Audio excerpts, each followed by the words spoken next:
Hello everyone, this is Adrian from Realist Technologies, and today I'll be teaching you how to create this wood-looking wallpaper effect. We'll be using Photoshop CC 2014. So let's get started. As you can see, I already had Photoshop open. So to get started, you go to File, New. I prefer using 1280 by 720 in resolution. You can type that in. Let's call it Woodly. Let's leave the resolution at 300. Click OK. So these images I use here, I downloaded from the internet. You can search for old textured paper texture background or wood background on Google, and you get there are loads and loads of results coming up. But I'll put a link down in the description where you can download this too. So let's have these two in Photoshop.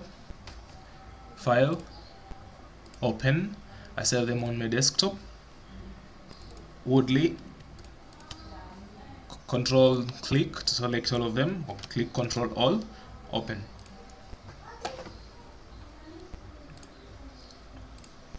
As you can see, we already have them on Photoshop.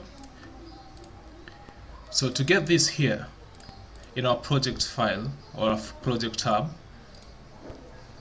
you can either select it using the rectangular marquee tool, click and drag to select it, or you can press Ctrl A or Command A on a Mac. Then to get it here, you need to copy it, so Ctrl C or Command C on a Mac. Then click on our Woodly. You can either click Edit, Paste, or press Ctrl V or Command V on a Mac.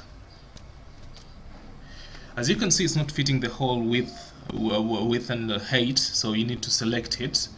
So what you do, you need to free transform it. So Ctrl T to transform.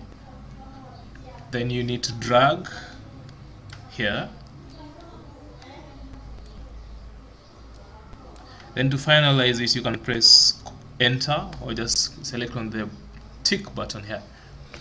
As you can see, we already have our background ready and prepped. So what we just need is our font. So select T or press T on your keyboard to type our font. I use a Star Avenue regular. You can get it from thefont.com. You have the link in the description below too. So I use 50 points. Let's type it in. Woodly. It doesn't matter the color. You can have any color. You can have white, you can have yellow, you can have red, since the texture is what determines how the font or the wallpaper will look like. So to bring in our wood texture, you use the same process. Control Alt, Control C to copy, then Control V. Make sure our font is selected. We are going to paste on top of our font layer. Control V. Well, as you can see, we can no longer see our font, but you can select this button here to preview our font. So how do we get this texture on our font to look like this?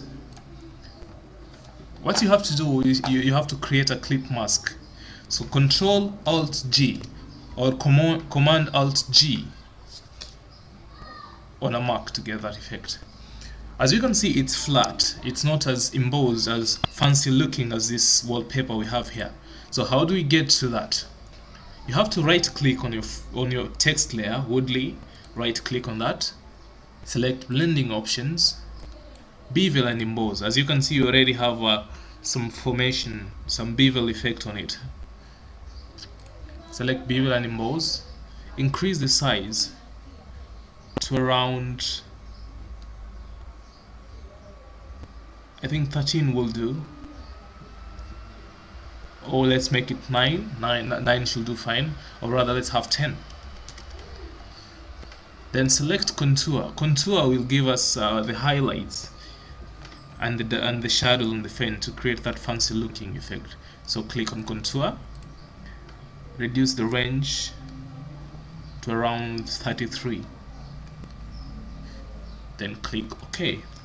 As you can see, you already have this fancy looking wood effect on our font or our text, whatever you prefer calling it. So to make it as vibrant as this here, you need to increase its lighting. So what you do, make sure our font is our texture is selected, our wood texture. Come to adjustments, layers. You have to create a new adjustment layer, so just come here, click, select brightness and contrast. Then you have to pump the brightness up a bit to around 29 or 30. Let's make this 30. And there we have it, folks. We have a fancy looking wood effect. Now to save it and use it as your desktop background, or even as a Facebook cover, make sure you center it first. Click OK. Then go to File and click Save As. I'll be saving it on my desktop as Woodley. Select down here to save it as a JPEG or a PNG file, and click Save. Okay, I already had created that, so it's going to ask me to replace it, which I'll click Yes, since I like the one we created with you guys. Then click OK. Make sure a large file is selected to have a high quality image. Then click OK. And there we have it. You can preview it. You can see you have a fancy looking wall effect. And that will be all, folks. Kindly subscribe to my channel for more tutorials like this in future. Thank you and goodbye.